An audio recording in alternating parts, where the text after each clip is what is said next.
Hello， 大家好，我是小懒。常言道，兵马未动，粮草先行。但是在今年咱们看到的却是美军未胜，盟友先挂。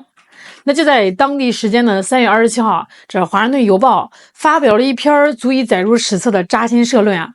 那这篇文章的字里行间，哪还有半点往日世界警察的威风啊？简直就是一副愁云惨淡的哀怨模样啊！这个文章的核心思想就一个。美国在中东跟伊朗死磕，这个仗打不打得赢呢还两说，但是美国在太平洋苦心经营几十年的朋友圈可能要先崩盘了。而那个被美国视为头号对手的中国正稳坐钓鱼台，极有可能成为这场冲突的最大受益者。那今天呢咱们就顺着这股子酸爽劲儿把这出荒诞剧给大伙扒一扒。先聊聊这个仗它是怎么打到亚洲盟友腰包上的。那大家都知道，这伊朗呢手里面有个大杀器可不是那什么核武器而是那个窄窄的霍尔木兹海峡。这个地方呢是被称为全球航运的静动脉每天全世界1/5的石油都要从这儿过。华盛顿邮报呢这次说一句大实话，但是这个实话简直像冰水一样泼在了日本、韩国、菲律宾这些国家的脸上。这个文章说，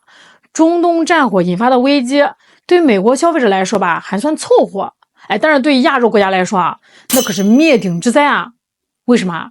因为美国这几年靠着页岩油革命从这个石油进口大国变成了出口大国。美国人的底气是，即便这个中东打成一锅粥，霍尔木兹海峡封了，德克萨斯州的油井照样出油。美国老百姓呢，顶多是加油的时候多骂两句，每加仑多掏几十美分。可是亚洲的小弟们呢，哎呦喂，那可真是要断吹了。根据这个数据显示经霍尔木兹海峡运出的石油90%去了亚洲，那经这里运出的液化天然气80%去了亚洲。那这就意味着当这个美国人在这个空调房里喝着可乐讨论为了民主去战斗的时候，他那些亚洲小弟正在瑟瑟发抖正如社论的副标题写的那就一个扎心，反华盟友正承受着美国人所未受的经济苦痛。这哪是盟友这分明就是美国为了在中东显摆强行拉来的垫背咱们别只谈数据看现实中这些国家都惨成什么样子了。那这篇社论里提到几个案例，简直就是现实版的末日生存第一个受害者菲律宾。那作为美国的条约盟友，菲律宾最近这几年在这个南海可没少帮美国吆喝结果呢，中东一打仗，菲律宾直接宣布进入了国家能源紧急状态。这就好比一个家里面穷的只剩口粮的汉子为了帮这个大哥撑场面，结果自家的灶台熄火了。那现在菲律宾的航空燃油短缺到什么程度呢？很多这个航班直接取消了，国家都陷入了半瘫痪菲律宾的化肥大米也都没了甚至2个部长都跑到中国大使馆求援了。第二个受害者越南，被称为是美国战略伙伴的越南，那现在日子也难熬各地这个加油站纷纷挂出了售罄的告示。这老百姓骑着摩托车跑遍半个城加不上油物流停滞，这工厂停工，就是那种有钱买不到油的绝望感正在越南的街头蔓延。还有这第3个重点关照对象日韩。日本和韩国那可是驻扎着数万美军的铁杆这2个国家看起来是光鲜亮丽，其实这个能源命脉呢全攥在别人手里。那现在呢，他们正忙着实施所谓的什么紧急措施，竭力维系那点捉襟见肘的能源供应。更惨的是他们还得遭受股汇双杀，就是因为这个战争引发了恐慌，全球的投资者都去抢这个美元避险，就导致这个日元韩元跌成狗了。那本币一贬值，进口啥都贵这简直是给本就虚弱的经济又补了一刀。那看到这儿你说这些亚洲国家的人民心里能平衡吗？正如这个华盛顿邮报说的他们正为一场在未征求其意见的情况下而贸然发动的战争买单这哪是买单这简直是割肉喂鹰看到盟友快断气了特朗普政府呢，他确实也是象征性的伸出了援手。但是各位千万别以为这是什么发善心，这简直就是教科书级别的趁火打劫这个美国的能源部宣布释放1.72亿桶战略储备原油，听起来是不是很大方？但是你看那个针对日韩的石油互换计划美国借给你们石油是可以的，但是等到日后偿还的时候，你们得额外增加18%至22%的石油啊，作为溢价归还。哎呦喂，这哪儿借油啊？这比那个旧社会的驴打滚高利贷还要狠啊！在这个盟友生死存亡的时刻，美国不想着怎么减免债务，反而先定好了20%的利息。这个操作真是把商人总统的底色发挥到极致。我可以救你啊，但是你得把你的肾呀割一个给我。那再看看对菲律宾的优待啊，准许他豁免制裁去买俄罗斯石油。华盛顿邮报都看不下去了呀，直接吐槽，这叫什么事儿啊？那为了安抚菲律宾啊，不惜自抽耳光去损害乌克兰这种伙伴的利益。因为之前呢，他一直是喊着要制裁俄罗斯石油的。那这也说明啊，在美国眼里，什么盟友也好，伙伴也罢，全是可以随时用来交换，随时可以出卖的筹码。更离谱的是，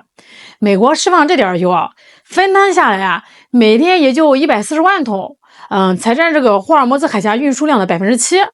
这点油啊，给亚洲盟友塞牙缝都不够啊。那美国呢，却把它吹成是救世主降临，这种施舍感啊，不仅没让这个盟友感叫，反而是让他们感到一种深深的羞辱。那如果说这个经济上的打击是钝刀的割肉，那这个军事上的调整呢，那就是釜底抽薪了。华盛顿邮报透露出了一个让日韩彻夜难眠的消息，就是为了应对这个中东战场啊，这个美军啊，他竟然把原本驻扎在日本的军队给调走了，那甚至把部署在韩国的萨德和爱国的导弹拦截系统也给拆下来，拉到中东去了。哎呦，这个事可就闹大了呀！这日韩每年都是交着天文数字的保护费，忍受着驻日美军、驻韩美军在当地的各种扰民和霸凌，图的是啥呢？不就是图大哥那个安全承诺吗？图那几个反导罩子吗？结果大哥那边一打架，转头呢就把小弟家的防盗门和报警器给拆了。理由是我那儿更需要，你先忍忍，反正现在也没人打你。这种行为啊，在国际政治中释放了一个极其危险的信号。美国的资源已经枯竭到顾头不顾屁股的地步了。所谓的印太战略，所谓的铁桶般的盟友关系，在面临真正的中东泥潭时，瞬间变成像纸糊的一样脆弱。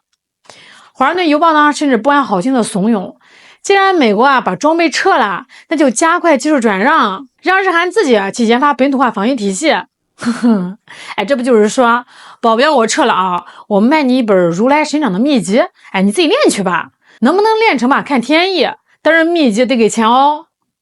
那聊到这儿，终于到了华盛顿邮报最不愿意面对却又不得不承认的部分了。文章是忧心忡忡的写道，中国极有可能成为这场冲突的最大受益者。为什么因为中国呢根本就不需要像美国那样到处点火，中国只需要做2件事。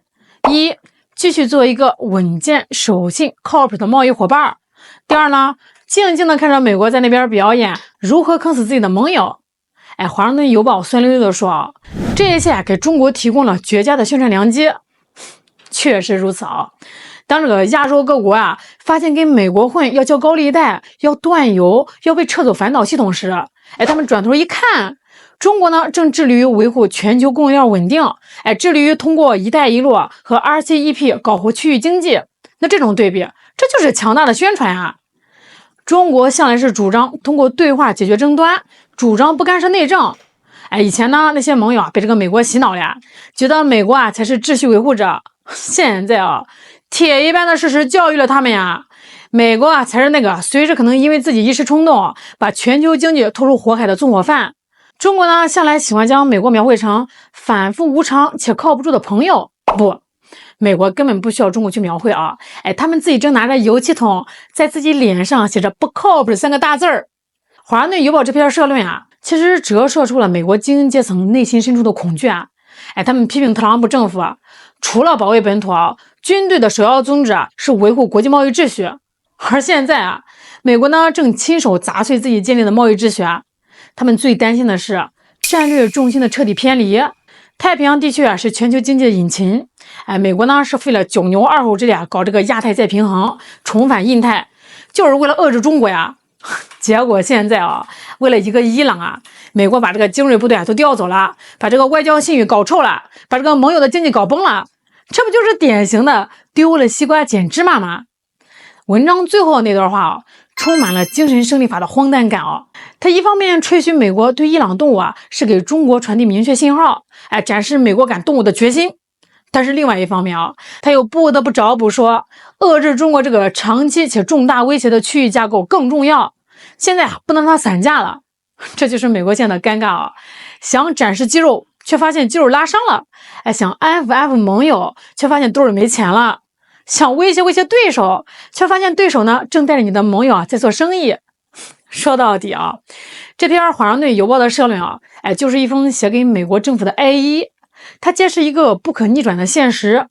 美式霸权的成本已经高到了连他的盟友都负担不起的地步了。中国有句古话叫得道多助，失道寡助。美国在中东的炮火每响一声它在亚洲的信誉就会崩塌一角。当菲律宾的飞机停飞，越南的加油站关门，日韩的美元外流时，美国的霸权神话也正在这片太平洋上缓缓落幕了。那至于中国是不是最大的受益者？我想说中国呢并不是在刻意追求什么赢中国只是在坚持做正确的事情，维护和平，尊重规则，互利共赢。那如果这种坚持让我们成了最后的赢家，那只能说明历史的潮流从来都不会站在霸权主义那边。